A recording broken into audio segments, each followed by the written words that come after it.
Welcome back. Well, our next guest has a familiar tune after college. He was broke and he had to move back in with his parents along with his wife. Then Steve Siebold started interviewing millionaires, listened to their advice, and went on to create very successful businesses. We are happy to welcome Steve back to the Morning Blend. His most recent book is How Money Works. And today he's got advice for teaching our kids about money, especially now that they're home more. We have a little extra time on our hands to impart some wisdom. Great to see you again. Good to see you again, Steve. Good morning to you. First of all, why do you like this time to be talking to our kids about money? Well, it's just so important. I mean, with the shutdown and all the things that are going on in the economy of all these people out of work, I think it's a great time to teach some fundamental lessons about how money works. I love a little bit of your backstory before we get into some of these things that people need to know about how you learned about money, because you studied financial self-made millionaires. Yeah, in 1984, I was a broke college student, as you mentioned, and wanted to be successful financially. So I started interviewing self-made millionaires. And since then, I've interviewed over 1,300 over the last 36 years. It's been a long time. Wow. Yeah, that is incredible. I feel like there's so many things that as parents we want our kids to learn. And sometimes I think money is something that parents shy away from because they maybe don't want to disclose what their income is or how much debt they have or, you know, those kinds of things. But I think it's so important that we kind of break down those barriers and have the conversations. Oh, you're totally right. I mean, there's so many things that kids learn about money. You think about when you grow up that are negative, and money is a very positive thing as long as you have enough of it. And there's opportunity everywhere to earn money, especially when the economy is struggling, especially when people are struggling, because there's problems to solve. And the more problems you solve, the more money you make. And it's a very basic concept. I love that. Let's break down some of the things that you say are necessary for kids to know. The first one is no entitlement mentality allowed.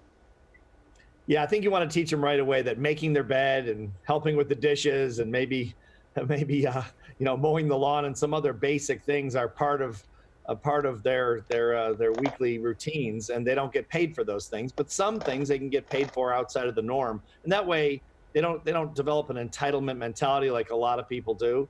And a lot of people have, but they also can earn money doing things that are seen as extra.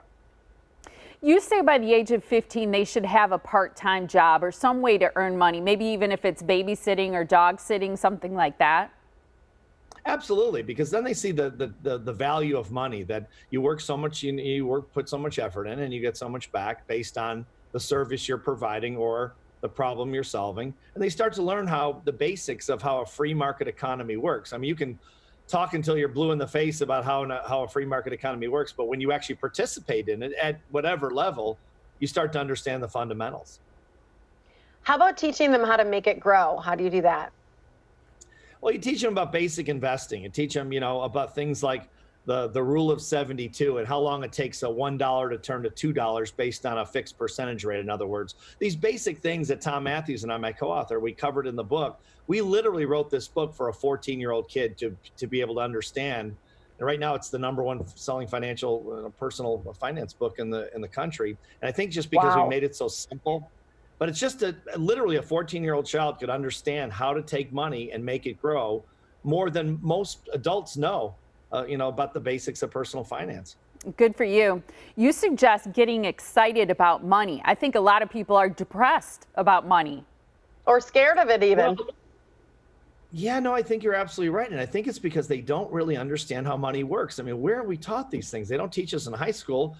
They don't even teach us in college. I mean, even classes in finance and accounting and economics don't really teach you the basics of how money works. And frankly, those classes are much more difficult than the basics of personal finance. So we don't teach these things. The financial firms don't want us to know, because the more ignorant we are about money, the richer they get. So I think it's really up to the parents to be able to teach their kids just the basics so they start to think in a very different way.